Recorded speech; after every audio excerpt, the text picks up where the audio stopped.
ఇదైతే మనం unit 1లో long question అయితే సాల్వ్ చేద్దాం. ఇది ఈ మెథడ్లో ఉంటుంది.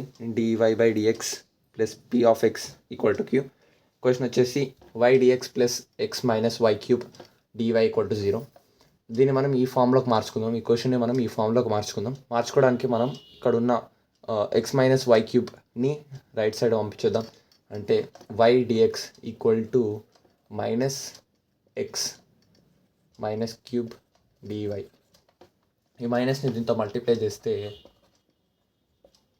-x ప్లస్ y³ dy అయితే వస్తుంది. అండ్ ఇప్పుడు వచ్చిన దాన్ని మనం ఈ ఫామ్లోకి మార్చుకోవడానికి dy/dxని ఇటు సైడ్ మార్చుకుందాం. dy/dxని ఇటు సైడ్ మార్చుకుందాం. ఇక్కడ ఉన్న y దీనికి కిందికి వెళ్తుంది. అప్పుడు -x plus y³ divided by y. దీంట్లో ఉన్నది ఒకటి క్యాన్సిల్ అయిపోయి అది స్క్వేర్ అవుతుంది. మనం సపరేట్గా డివైడ్ చేసుకోవాలి దీనికి. అప్పుడు dy/dx = -x/y ప్లస్ y². ఇది ఒకటి, అంటే దీనికి ఇది సపరేట్, దీనికి ఇది సపరేట్. అండ్ ఇక్కడిది ఇటు సైడ్ వచ్చేస్తుంది. అప్పుడు dy/dx plus x divided by y = y². Same మనం స్టార్టింగ్లో చూసుకున్న మెథడ్ లాగానే వచ్చేసింది ఇప్పుడు మనకి క్వశ్చన్. ఇప్పుడు దీంట్లో మనం p/qని కనబెడదాం. ఇక్కడ p(x) అనేది కనబడుతుంది. మనం p(y) అనే రాసుకోవాలి. ఎందుకంటే సింపుల్గా మనకి రైట్ హ్యాండ్ సైడ్లో ఏ వేరియబుల్ అయితే ఎక్కువ కనిపిస్తుందో లెఫ్ట్ సైడ్లో అదే వేరియబుల్ని కనిపెట్టాలి. So p(y) = 1/y. ఓకే, ఆ ఎక్స్ని తీసేస్తే 1/y ఉంటుంది. అంటే q(y) ఏదో ఒకటి q(x) = y².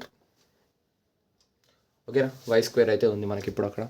ఇప్పుడు ఏం చేద్దామంటే సింపుల్గా IFని కనిపెడదాం. Integrating factor IF = e⁻1/y dy.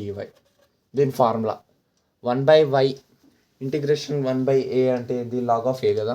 So log of y అంటే log of y. ఇప్పుడు మనకి ఇక్కడ log y వచ్చింది. ఈ log 2 పోతే ఉత్తి y వస్తుంది. So answer y. IF అంటే y. నెక్స్ట్ జనరల్ సొల్యూషన్ కనిపెట్టడానికి మనం ఇప్పుడు ఏం చేద్దామంటే ఇక్కడ y తీసుకున్నాం కాబట్టి ఇప్పుడు x ఉంటుంది. జనరల్ సొల్యూషన్ x ఉంటుంది. x into IF